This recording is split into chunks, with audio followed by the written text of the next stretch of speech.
प्रणाम पंडित जी। नमो नमः। पंडित जी, ये बताइए कि पिंडदान क्या होता है और पिंडदान करने के अधिकारी कौन है? हमारा ये शरीर जब संसार में आता है तो उसके पहले अपने पिता और माँ के तेज से हमारे शरीर का जो निर्माण होता है उसको हम पिंड कहते हैं। उस पिंड को धीरे धीरे धीरे वर्धन होकर के हमारे शरीर का निर्माण होता है। जब गर्भाधान होता है तो गर्भाधान से 10वें दिन वो पिंड के रूप में बनना शुरू होता है। अतः शरीर को जला देने के पश्चात उस जीव के मलिन षोडशी, मध्यम षोडशी और उत्तम षोडशी नाम के 3 प्रकार के षोडशियां होती है। उन 3 षोडशियों के पश्चात 11.5 महीने के पश्चात जीव कोई भी परिवार का सदस्य गया में आकर के पिंडदान कर सकता है। पुत्र के 3 ही कर्तव्य माने हैं।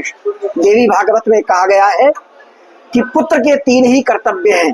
पहला, जीवतो वाक्य करणात्, यदि संतान जीवित है, माता पिता जीवित है तो संतान को चाहिए कि जो माता पिता ने कहा वो करो। आज हम सेवा तो करते हैं परंतु वो जो कहते हैं हम वो नहीं करते। शास्त्र कहता है जो माता पिता कहते हैं वो करें। दूसरा कर्तव्य, क्षयाहे भूरि भोजनात्, यदि माता पिता चले जाएं उनके निमित्त अपने कुटुंब को इकट्ठा करके जिमाएं। आज हमने एक झंडा ले रखा है हाथ में, हम कहते हैं मृत्यु भोज बंद कर दो। हम कहते हैं, शास्त्र कहता है विवाह का भोज बंद कर दो, क्योंकि जितना विवाह में खर्चा हो रहा है उतना मृत्यु भोज में नहीं होता।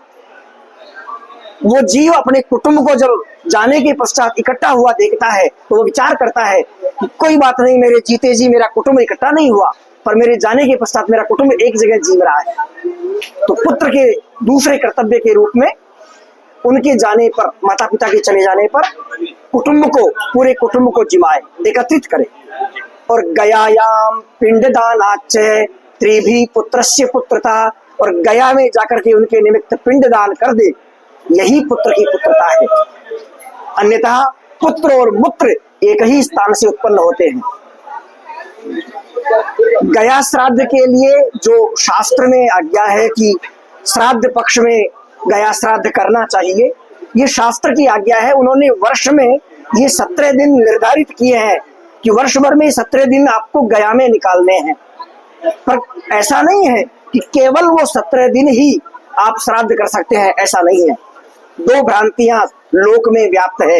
एक भ्रांति तो यह है कि गया श्राद्ध करने के पश्चात संसार में लोग अपने पूर्वजों का श्राद्ध आदि कर्म बंद कर देते हैं। ऐसा नहीं होना चाहिए, क्योंकि गया श्राद्ध के पश्चात भी हम हमारे पूर्वजों को श्रद्धा पूर्वक जो स्मरण कर रहे हैं उसका ही नाम श्राद्ध है।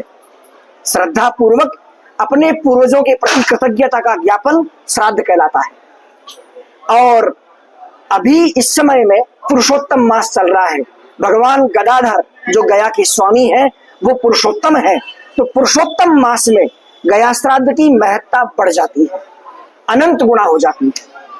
और पंडित जी, जैसे कि बोलते हैं कि पितृदोष लग गया, तो ये पितृदोष का पहचान कैसे होता है और इसको ठीक कैसे किया जाता है? हाँ, हिंदू परंपरा में विवाह के समय एक नियम है कि जब कन्यादान का संकल्प होता है तो उस संकल्प में दूल्हे और दुल्हन को 3 पीढ़ियों का नाम पूछा जाता है।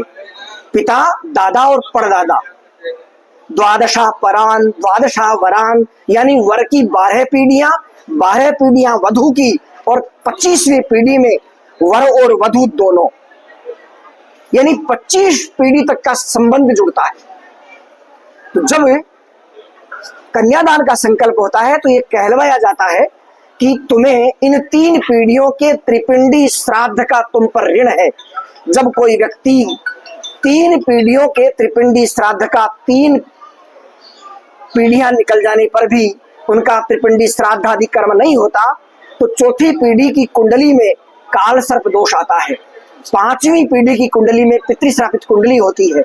6ठी पीढ़ी में अकाल मौत शुरू हो जाती है और 7वीं पीढ़ी वहीं रुक जाती है। 12वीं पीढ़ी तक तो पहुंचते ही नहीं है। इसलिए जहां भी आपको लगे परिवार में, घर में विघ्न आया है तो तुरंत हम हमारे पूर्वजों का स्मरण करें, क्योंकि आपके सबसे ज्यादा नजदीक कौन है? आपके पूर्वज। हम सभी देवताओं के पूजक तो हैं पर हमारे पूर्वजों के पूजक नहीं है। आज हम देवताओं का पूजन तो सभी कर रहे हैं, विष्णु भगवान का पूजन मैं भी करता हूँ, आप भी करते हैं, पर आपके पूर्वजों का पूजन तो केवल आप ही करेंगे। इसलिए ये आपका अधिकार है कि आपके पूर्वजों का तर्पण श्राद्ध आपको करना ही चाहिए। अब पंडित जी एक और कंफ्यूजन रहता है कि गया जी में पिंडदान 1 दिन का भी करते हैं, 3 दिन का भी करते हैं, 17 दिन का भी करते हैं, तो क्या इन तीनों में अंतर है? और अगर मान लीजिए कोई 1 दिन का करते हैं तो क्या उनको फल की प्राप्ति नहीं होगी? गया के लिए कहा गया है, गया महात्म्य में, गया प्राप्तम सुतम दृष्ट्वा पितृणाम उत्सवो भवेत।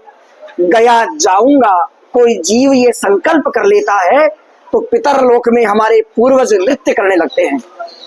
उनको नृत्य करते देख करके अन्य दूसरे के पूर्वज पूछते हैं, भाई आज कैसे नाच रहे हो? तो हमारे पूर्वज कहते हैं, हमारी 100 पीढ़ी के बाद आज हमारा पोता गया में आया है। तो दूसरों के पूर्वज कहते हैं, ये तो यहाँ मौज मस्ती करने आया है, केवल यहाँ घूमेगा फिरेगा, चाट पकौड़ी खाएगा और चला जाएगा। तो हमारे पूर्वज उसको उत्तर देते हैं कि ये भले ही घूमने फिरने आया है, गया में तो आया है।